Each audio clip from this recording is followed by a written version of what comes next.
Ni hao我的朋友, leuk dat jullie allemaal kijken naar een nieuwe vlog. En deze week ga ik het...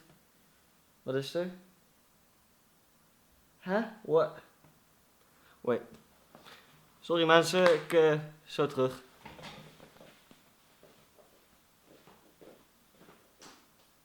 Huh? You want me to talk English?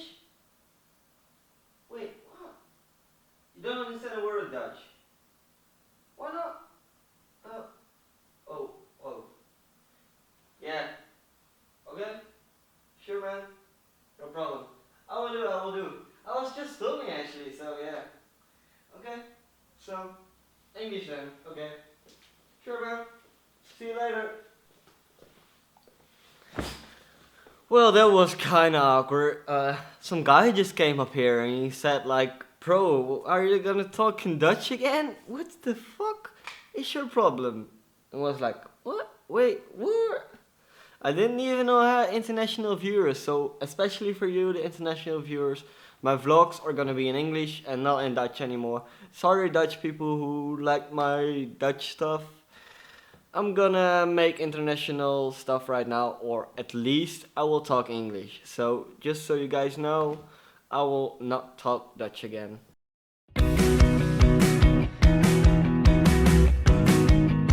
你好我的朋友.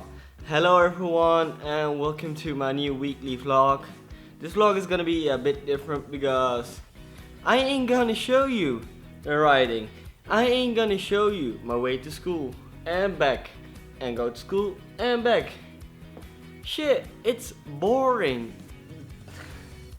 I'm sorry if I say so, but actually I think it's not that interesting to show you and tell you about like, hey guys, I just finished my my report, my plan of approach. I got some feedback on my plan of approach, and no, I don't want to show you that. Not this week. I don't want to do that. I ain't want to do that.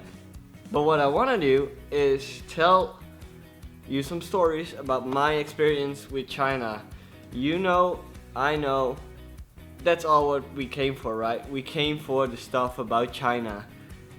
All my viewers or the people who want to view this or click the link, saw something with China, and they were like, this guy is just showing things like his reports.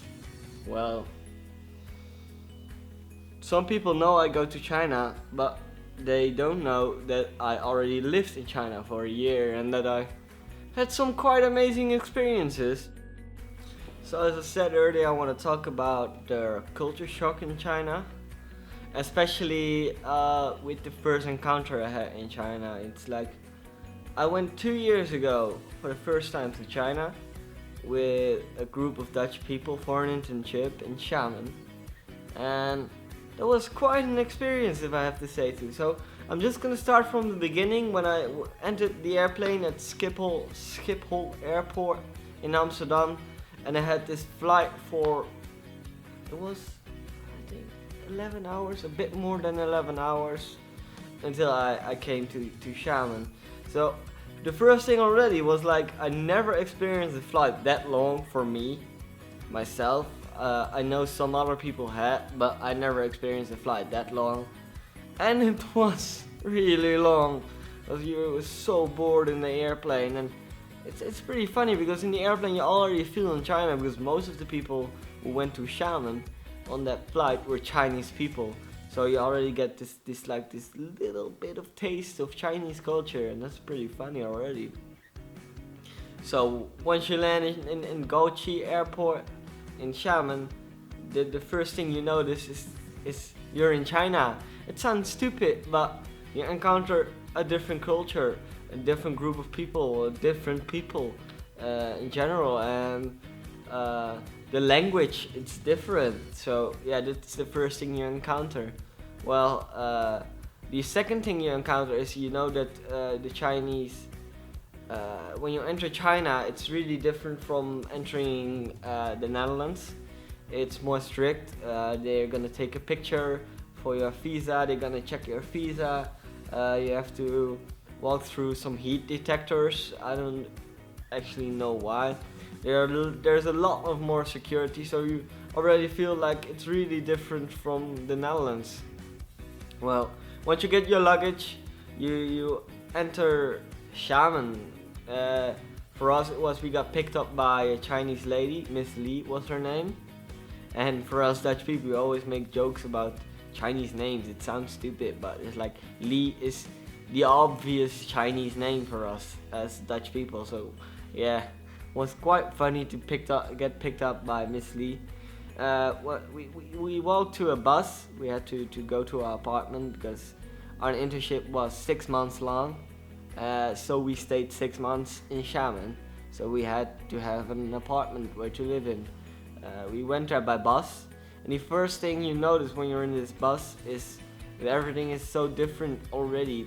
Same as for the airport, but like there is this immense chaos on the street, like honking cars, and people go from right, from left. They ride, some cars ride really slow, some cars really fast, and I know some people in the bus already were like, I hope we're getting safe. I hope we are safe in this bus to our apartment. And yeah, I also felt it quite a bit, if I have to say so myself, because the traffic is really different in China compared to my country.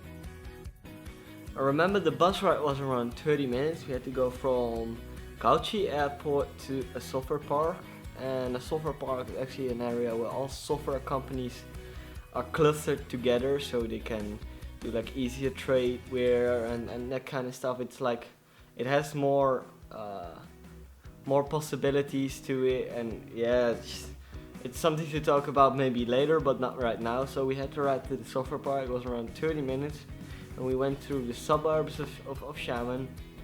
And I remember seeing all these high-rise buildings being built, and just like it was so chaotic. It was like there's no end to it. There's like there are only buildings around me, and those buildings are bigger and higher than I'm used to be. And same for what I just said, that like the traffic was chaotic and there was noise everywhere, and yeah, that was pretty hectic actually, the first 30 minutes in Xiamen. Once I came to my apartment, I was so amazed, and it was maybe even a bit too much. I felt like a little bit sick because of the heat maybe too, and so I had to take like an hour off to just lay down and take a nap. And yeah, I was in China, so it was like, wow, what the hell, man, China, here I am, you know, that's like crazy. Well, I remember the first week we had like this intense time difference. We went up like around 4 o'clock in the night. There are people knocking on my door, other Dutch people, like, hey man, you maybe want to come up to the roof. We're with some other people and we're drinking a beer, and yeah, we cannot sleep because of the time difference. Normally it was like around afternoon or evening in my country, so yeah, it's normal that you not can sleep and adjust that quick. So the first week was, yeah, getting used to. And I have to say, it felt like you were this tourist, you know. You came to China and you felt like a tourist. You don't feel like you're gonna live there that long, but you were gonna live there 6 months for your internship. And as I said, feeling like a tourist is pretty amazing, because you come to this new country, you're so new to it, so you wanna taste the culture, you wanna see new things, you wanna learn the language, you wanna be with the other Chinese people, you wanna get to know them. And yeah, it's all that together is like the package of the ultimate tourist, you know. You wanna make movies of it, you wanna. It was so amazing the first 2 weeks, but it was so different from what we expect, or what I expect. I never expected to be China that amazing so quickly, you know. I searched around the area. I was like kind of scared sometimes when I was like, maybe I get lost here in this big intense city, Xiamen. Funny thing is, Xiamen is a pretty small city for China. If you compare Xiamen to Shanghai, It's like Xiamen is like this village, maybe. Nah, that's not true. It's not a village. It is. How do I say? It's like comparing Arnhem, where I live in the Netherlands, with Amsterdam, or yeah, what else can I compare? Well, it's just smaller than Shanghai or Hong Kong or Beijing. It's just smaller. Once you get kind of used to it, to the thinking in Xiamen or living in China, you experience a lot already. You experience China and the way China is, and as I said, it's different from what I expected. So for me, after a period of like 2 months, I had this intense culture shock. I never realized that it could be so intense. Like, I got kind of homesick even, and I didn't really like China at that moment, and the way people live there, and it's like small things like 24/7 life, and there's no place in China where it's quiet. Funny thing is, like I said, the small things, the culture shock, after a period of time I even like still, sounds weird maybe, but you started to adjust to it, and it's getting normal. The things in China and the way you live in China, it's getting normal, and then you look back on this culture shock you had before, and I made a movie about it, so maybe it's interesting if I show you. So I'm just gonna show you the movie, so you're gonna see me 2 years back telling about the culture shock I had.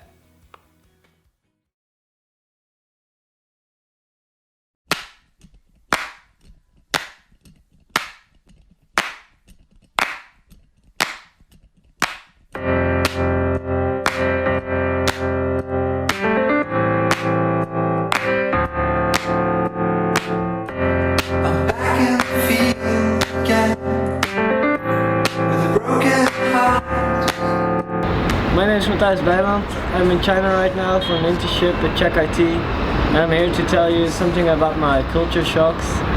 One of the biggest culture shocks of mine is Chinese face. It's something Chinese communicate in a different way than we are used to in my country, because Chinese are constantly thinking about what other people think of them. So they constantly have to keep their face high. They have to buy a big car. They have to spend a lot of money. When other people can see they can spend a lot of money, they think, wow, the guy has a lot of face. And also, just in communication with a person, he's constantly thinking what to tell, what's great about him, that he can raise his face. It's really different from in our country. I'm really not used to it, but when you think about it, it's just another way Chinese people see the world, and same for us. We see the world really different, so it's just something you get used to. After 3 months I'm here now, I'm pretty used to it, so that was my first culture shock.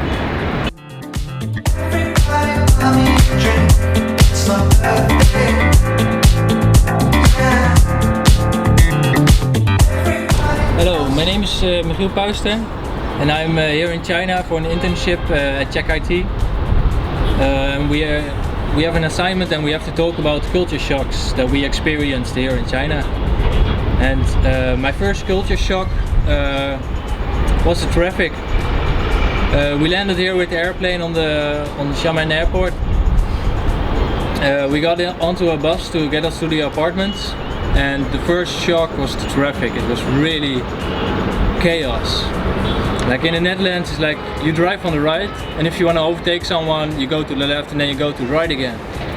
But here it's just left, right, middle. It doesn't matter where you drive, just drive, brake. You can drive 40, 60, 70, 80, 90. It just doesn't matter.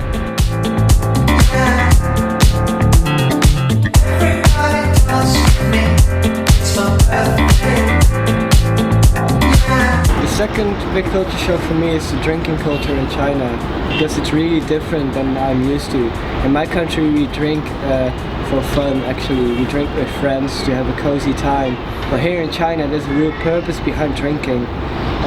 Sometimes Chinese people go with their company to a club, to a bar, and they drink really a lot, because when they drink, they show respect to one another, and they have to drink until they're drunk as hell, but they have to keep on drinking just to show them respect.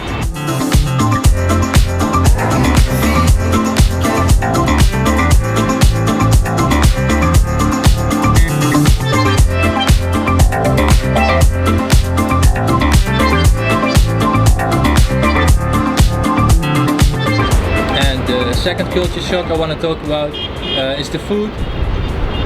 It's also really different than in the Netherlands. Of course I expected it, but it's like the flavors and taste that we know back home in the Netherlands, you can't get them anywhere here. Just at some places, but you don't want to go McDonald's or KFC or Subway every day.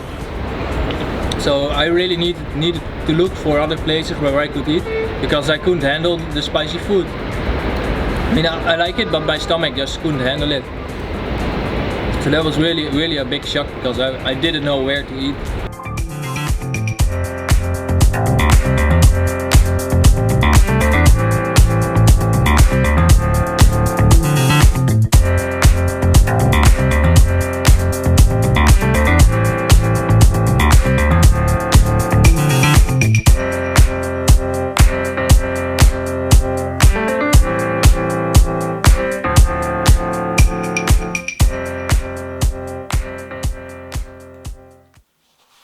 So, as you could see in the movie, I was with another guy, or I made the movie with another guy called Michiel. He was there with me, did the same period. He was one of the other Dutch people who also went to do the internship I did.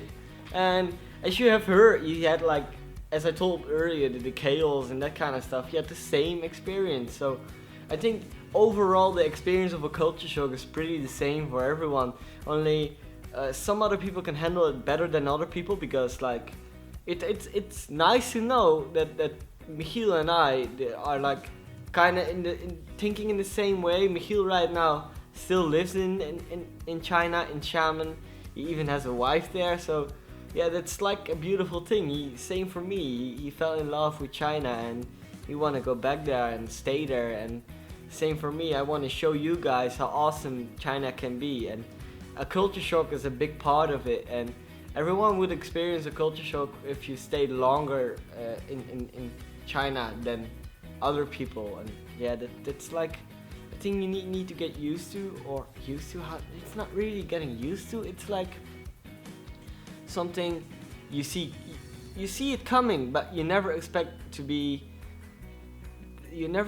it to be like so hard on you. Or as I told you, I became like kind of homesick even. I wanted to go back, but I got used to it, and I got used to the way of living in China. I got used to the way things just said in the movie, and you're gonna see the beautiful things about it, and like everything has a positive and a negative side, and the positives were stronger for me than the negatives. So yeah, as I told you, I kind of fell in love with China, and I'm getting like really exciting when talking about China, and that's the thing. It's like really amazing to experience this. So yeah, I hope you guys want to experience this too, and yeah, that's why I'm making this, to make you guys exciting for China. So yeah. Well, that was it for this week. I hope you enjoyed it. It was quite different, as I told you. It's like in English now, so getting used to talking English, and I didn't show you around. I just talked to you guys, and let me know what you think about it, because maybe I will do this thing again in the future, but then I won't talk about the culture shock. Then I would maybe talk about something else that has to do about China. So just let me know what you think about it. It's quite new for me, as I told you. So yeah, just let me know, and share the video, and give some blue thumbs up, and let other people know. Share the word China is awesome, guys. China is awesome. So yeah, that's it. Thanks for watching, guys, and 再见。